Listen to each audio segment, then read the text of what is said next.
Welcome back to Indus News. Well, we start from Mali, where at least 41 people have been killed after 100 gunmen stormed 2 villages in the center of the country. Government officials say that unidentified attackers raided the village of Yoro on motorbikes and killed 24 ethnic Dogons. Another 17 were killed in a nearby village of Gangafani. Earlier in the week, Fulani attackers raided a Dogon village, killing at least 35 people. In March, suspected Dogon militiamen killed more than 150 Fulani herders in similar attacks. Both groups are locked in a conflict that has led to multiple attacks this year. A rocket attack has hit residential and operations headquarters of several global oil companies in southern Iraq. Police say 2 Iraqi workers were wounded in the attack on Basra. The US giant ExxonMobil says it will evacuate 20 foreign staff after rockets hit the Burjasia site west of the city. No group has claimed responsibility for the attacks, and the strikes follow 2 separate attacks in as many days on bases housing US military personnel inside the country. Last month, the US evacuated hundreds of diplomatic staff from its Baghdad embassy, citing threats from Iran. Well, Germany has said there's strong evidence Iran carried out attacks on 2 oil tankers in the Gulf of Oman. Chancellor Angela Merkel has warned Iran of consequences if it violates the 2015 nuclear deal. Iran says the video and still images released by the US as evidence prove nothing. Merkel said that Germany is doing its best to defuse the tensions in the Middle East in a peaceful way. The US and Iran have both said they do not want war. However, State Secretary Mike Pompeo said the US will continue to take actions if necessary to protect its interests in the Middle East. This comes shortly after the Pentagon announced sending more than 1,000 troops to the region. We have been engaged in many messages, even this moment right here, communicating to Iran that we are there to deter aggression. President Trump does not want war, and we will continue to communicate that message while doing the things that are necessary to protect American interests in the region. Now, at the United Nations Security Council, Russia and China blocked a US request for more sanctions on North Korea's petroleum imports. Washington asked the Sanctions Committee to issue an order stopping Pyongyang's deliveries of refined petroleum. The US says there's been 79 illegal deliveries of fuel to North Korea just this year, mainly by sea.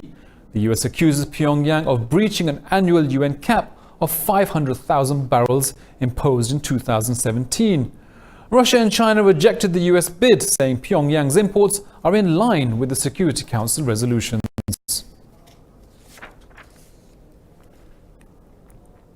Myanmar's Rohingya have demanded the resignation of UN Chief Antonio Guterres for negligence and failure in handling the crisis in Myanmar.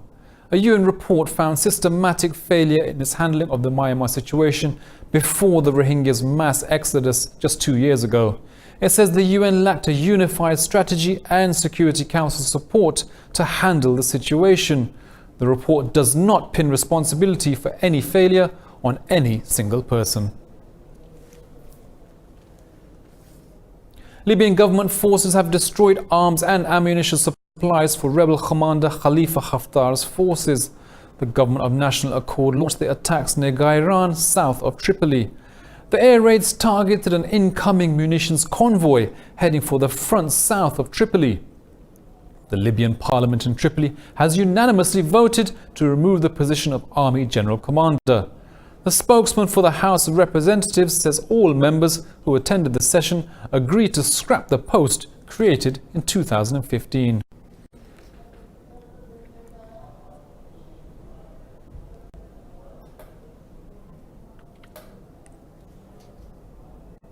Russia has passed a bill suspending its participation in the Intermediate Range Nuclear Forces Treaty, also known as the INF Treaty. President Vladimir Putin submitted the bill on May 30th after the US renounced the treaty, accusing Moscow of violations. The treaty bans its participants from owning, manufacturing or testing ballistic missiles with ranges 500 kilometers to 5,500 kilometers.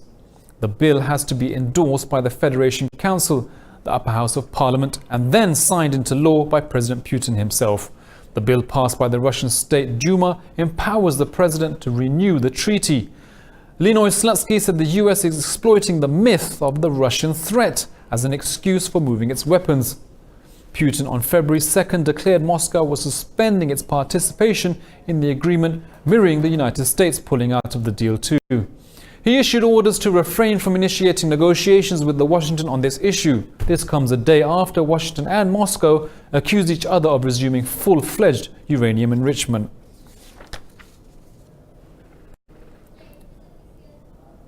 In the UK, 5 leadership hopefuls will face a third vote in the race to replace Theresa May as British Prime Minister. Brexit campaigner Boris Johnson has extended his lead by winning 126 votes in the second ballot. Former Brexit Minister Dominic Raab was eliminated from the Tory leadership race with just 30 votes. Jeremy Hunt, Michael Gove, Sajid Javid and Rory Stewart made it to the third round with enough votes. Following the third secret ballot in the Commons, the MPs with the lowest number of votes will be eliminated. Further ballots later in the week will whittle down the candidates to a final 2. The following candidates are now eligible to continue on to the next ballot on Wednesday, the 19th of June at 3 p.m. Michael Gove, Jeremy Hunt, Sajid Javid, Boris Johnson and Rory Stewart. Thank you very much. Well, rivals in the Tory leadership race have ruled out a general election until Brexit. Britain's Premiership hopefuls clashed over Brexit deadlines in a television debate, exposing dangerous divisions in the society. More in this report.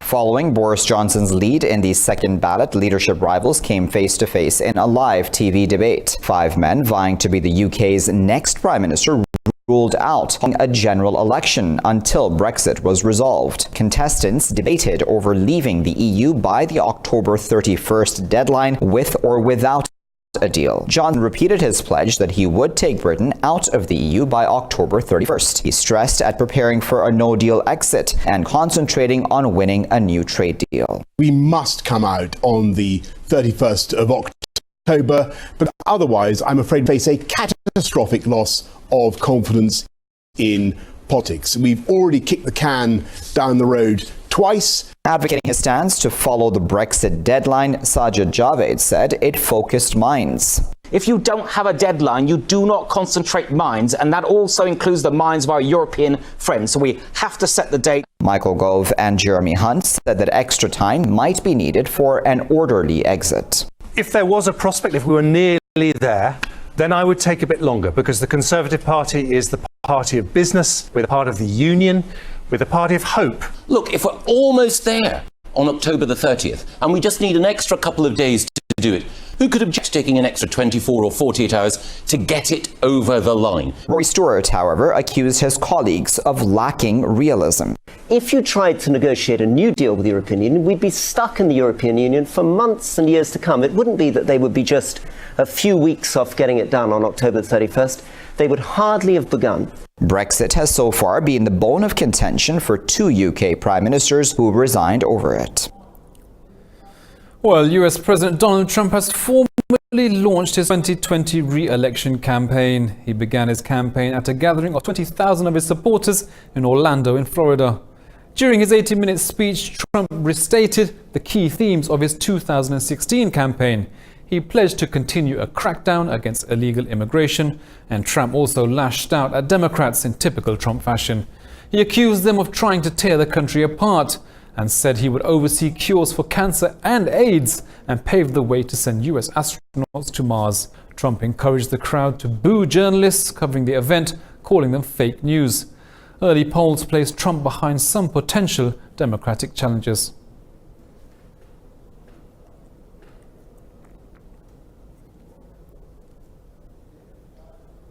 German Chancellor Angela Merkel has said that Western sanctions against Russia can only be lifted if Ukraine's sovereignty is restored. Merkel said that the sanctions can be withdrawn if Russia returns Crimea to the Ukraine. German Chancellor Angela Merkel made the comments in a press conference with Ukrainian President Volodymyr Zelensky. Zelensky said his country did not initiate a war with Russia and hopes to end the conflict soon. Speaking of Iran, Merkel urged the country to uphold the nuclear deal or face consequences. She also said that Germany is doing its best to defuse heightened tensions with Iran in a peaceful way. Well, we'll be back with more news after this break. Stay with us.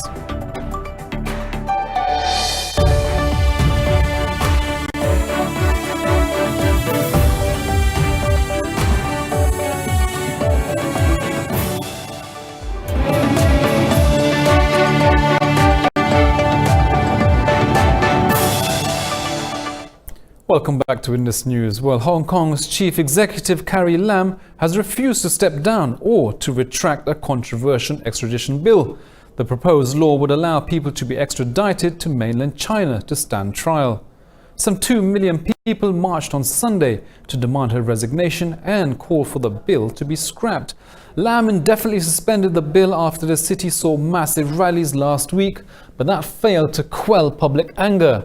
She said legislative work on the bill would not resume as long as there were public disputes over its contents. Lam offered her most sincere apology but did not address many of the protesters' demands. She did not clarify if the government will launch an independent probe into police violence during the demonstrations. Lam also did not rule out charging the arrested protesters for rioting. She admitted she had to work harder to address people's concerns.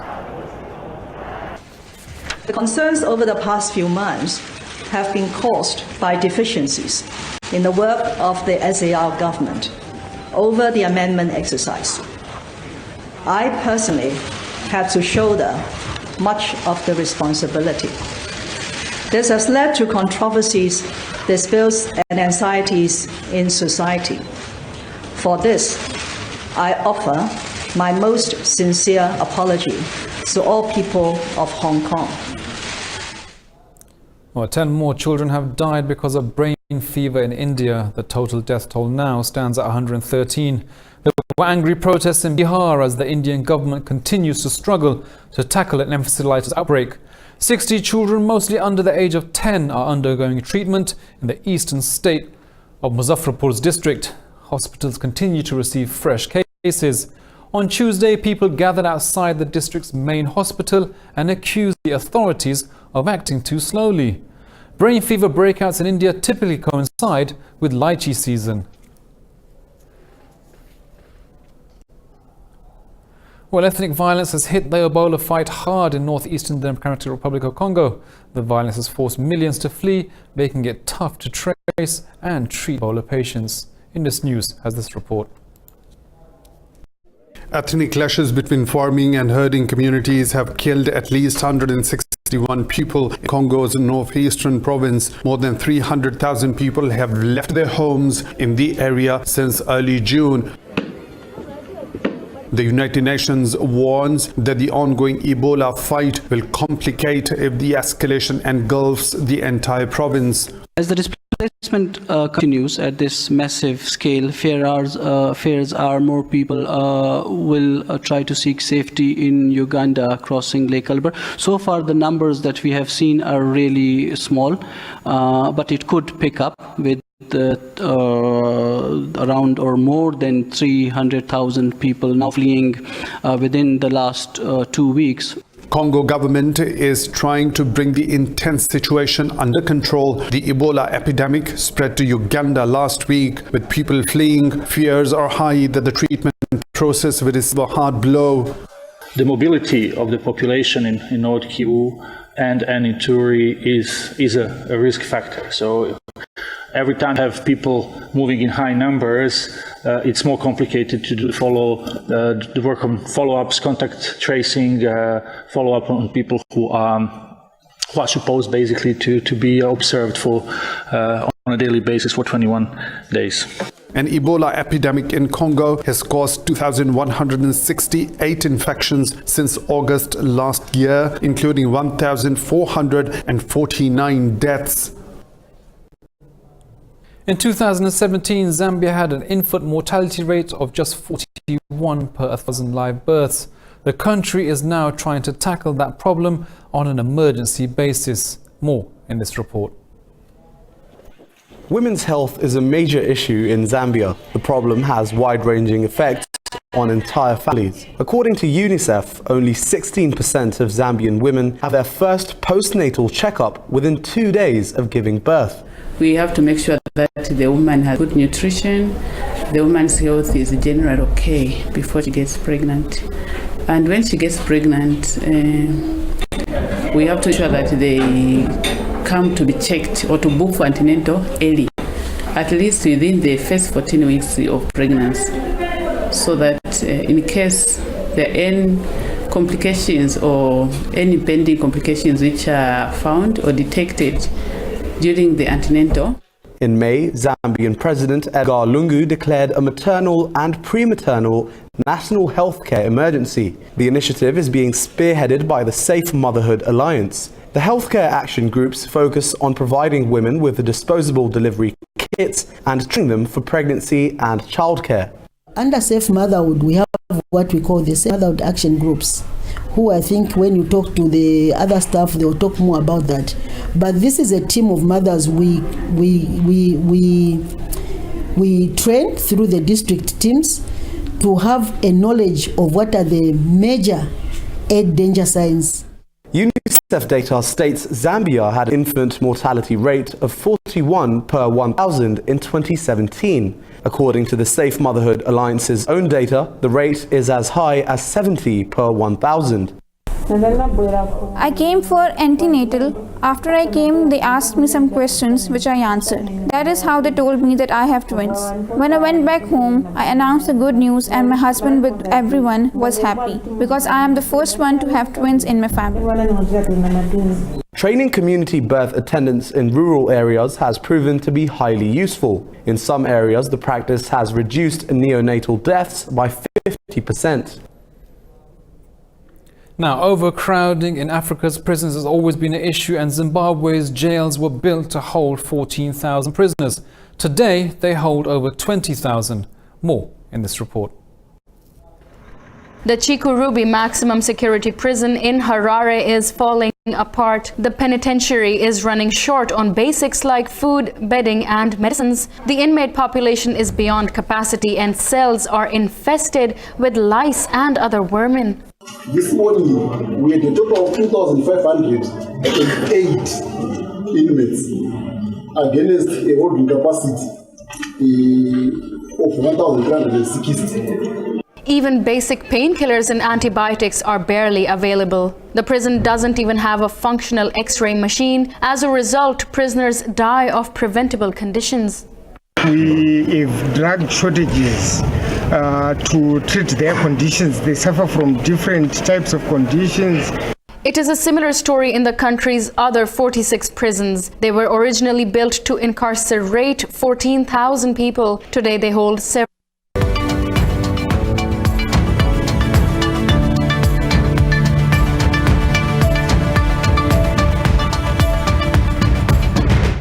In business news, stocks in Asia have risen following positive developments on the US-China trade talks. On Wall Street, stocks surged overnight after President Donald Trump telephoned Chinese President Xi Jinping. In early trading, Chinese stocks soared with the Shanghai Composite gaining 1.47%. Hong Kong's Hang Seng Index also jumped. Over in South Korea, the Kospi gained 0.97%. Japan's Nikkei 225 jumped after early gains in SoftBank Group shares. Australian futures rose over 1%, and in currencies, the dollar hit a two-week high early today ahead of the Federal Reserve's closely watched meeting. The dollar index was steady against 6 major currencies at 97.6%. US Trade Representative Robert Lighthizer has threatened China with more tariffs if it refuses a new deal. Trade talks are expected to continue after the meeting between Chinese and US presidents at next week's G20 summit. Lighthizer says the trade relationship with China has been lopsided and grossly unfair to American workers. He told the Senate Finance Committee there isn't another way other than a balanced trade deal or tariffs. I think you don't have any other option. I know one thing that won't work, and that is talking to them, because we've done that for 20 years, and I know you agree with me on that. So if we don't get an agreement, and then we have to do something. And if there's a better idea than tariffs, I'd like to hear it. I haven't heard it. Social media giant Facebook has unveiled plans to launch cryptocurrency called Libra next year as part of its efforts to expand beyond social networking. However, consumer privacy concerns and regulatory barriers may present significant hurdles for the move. Facebook has linked with 28 partners to form the Libra Association, a Geneva-based entity governing its new digital coin to be launched in 2020. The social media platform is also launching Calibra, a subsidiary which will handle its crypto payments through Messenger and WhatsApp. Facebook is betting it can squeeze revenue out of its messaging services through transactions and payments. It's something already happening on Chinese social apps like WeChat.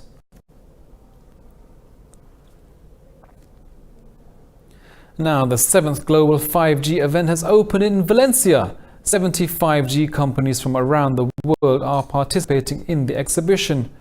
The Global 5G event offers a platform for industry leaders from around the world to come together.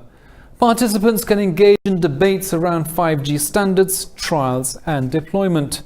Numerous products were displayed at the latest event, including autonomous vehicles, robotic arms and holograms.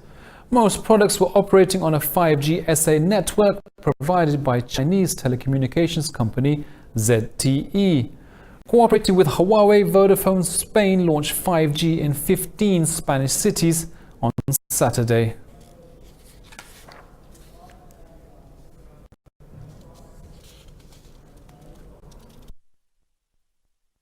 The university, they have a great opportunity to experiment the different use case based on the new 5G. Okay. Also, they have the good platform for their research with the new mobile technology. And also the Spanish operator, they have also good platform to test, to experiment, to fostering the different use cases, which is very key for the future 5G commercialization in Spain.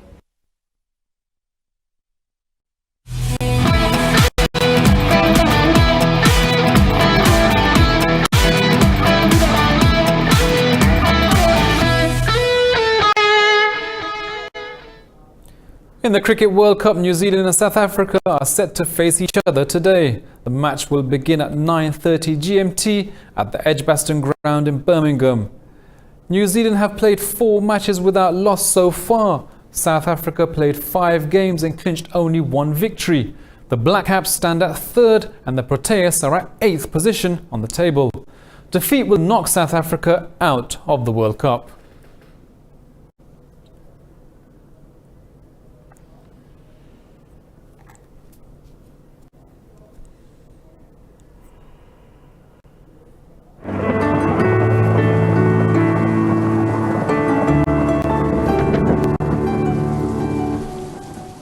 Well, it's nice and sunny here in Lahore. Let's take a look at the weather around the globe.